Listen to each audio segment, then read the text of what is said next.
c'est Aboubacar La CAN, une compétition qui fait rêver, il y a de l'émotion, des pleurs, des joies. Toutes les nations, tous les joueurs veulent y participer. Mais tous ne sont pas élus. Depuis sa création en 1957, il y a certains pays qui n'ont jamais participé. À la CAN Cameroun, il y a deux nations qui sont à leur première participation, la Gambie et le Comore. Elles font des exploits et font beaucoup parler. Aujourd'hui nous allons parler du Comore, une nation qui, même dans la défaite, est considérée comme héroïne. Mais qui sont-ils, quelle est leur histoire? Le Comore n'est reconnu comme nation du football par la CAF qu'en 2000 ans, puis en 2005 par la FIFA.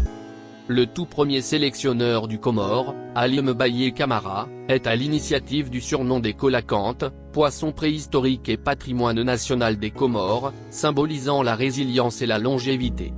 Ils jouent leur premier match FIFA en décembre 2006, lors de la qualification de la Coupe arabe des nations en 2009, le Comore étant logé dans le groupe A. Ils furent éliminés. En 2006, ils n'ont pas participé aux éliminatoires de CAN 2008, suite au manque d'infrastructures, mais ils ont pu jouer aux éliminatoires de la CAN 2010. Ils n'ont pas pu se qualifier et suite à la défaite du Comore, 6-2, face à Madagascar, le sélectionneur avait démissionné. Ce n'est qu'en 2007 qu'ils ont enregistré leurs premiers binationaux tels que Kassim Abdallah ou Salim Mrambouani. Ils ont participé aux autres éliminatoires, sauf pour les éliminatoires de la CAN 2013 qu'ils avaient déclaré forfait pour des raisons financières.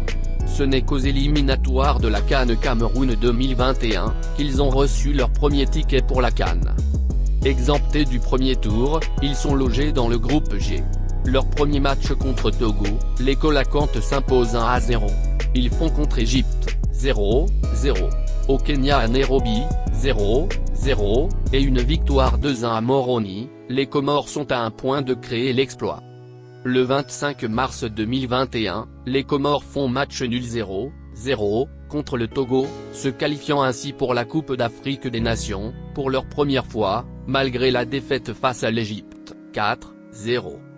Logés dans le groupe C de la CAN Cameroun 2021, ils s'inclinent pour leur premier match face au Gabon, 1-0, ainsi que face au Maroc, 2-0, malgré un match remarqué du gardien Salim Benbouana, élu homme du match.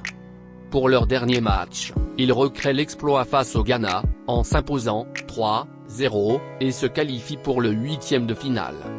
Malheureusement pour eux, la compétition s'arrêtera là. Face au Cameroun, pays hôte, le Comore perd une dizaine de joueurs positifs au Covid, dont leur dernier gardien qui ne pouvait plus être au poteau, malgré un test négatif, suite à une loi de dernière minute. Malgré les circonstances, ils font un excellent match avec un défenseur comme gardien. Ils perdent ainsi, 2-1.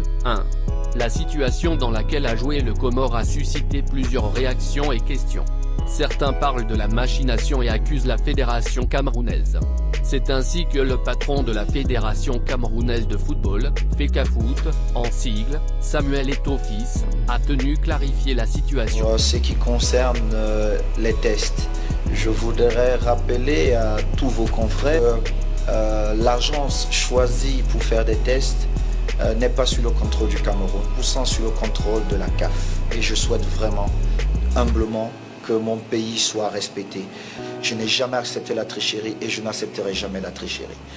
Maintenant, j'espère que c'est clair pour tout le monde. Mais de la part des joueurs aussi, les réactions n'ont pas manqué. Match dans les conditions qu'on connaît, vous êtes de la CAF, donc je vais faire passer un petit message. Les règles, maintenant on est tous dans le Covid, les adaptations de partout, c'est inadmissible qu'on ne puisse pas s'adapter à... On ne parle pas de joueurs, on parle quand même d'un gardien, on parle d'éthique pour tout le continent africain et c'est pas normal. Il y a beaucoup de choses qui se sont passées qui font que ça soulève des questions. Nous on n'est pas là pour incriminer qui que ce soit, vous les journalistes et ceux qui regardent le football. Constater ce qui s'est passé et c'est à vous de tirer des enseignements, c'est pas à nous de dénoncer quoi que ce soit. Nous la seule chose qu'on dénonce c'est l'éthique et l'équité du football. Notre continent il est tout le temps décrié et c'est pas normal qu'il se passe des choses comme ça tout simplement. Moi personnellement j'ai fait ce que j'ai pu sur le terrain et moi ils ont tout fait pour moi pour essayer de m'arranger pour que l'équipe adverse frappe le moins. On a pris 2 buts mais on a toujours gardé espoir, on en a marqué un, on aurait pu peut-être à la fin espérer et je retiens que du positif.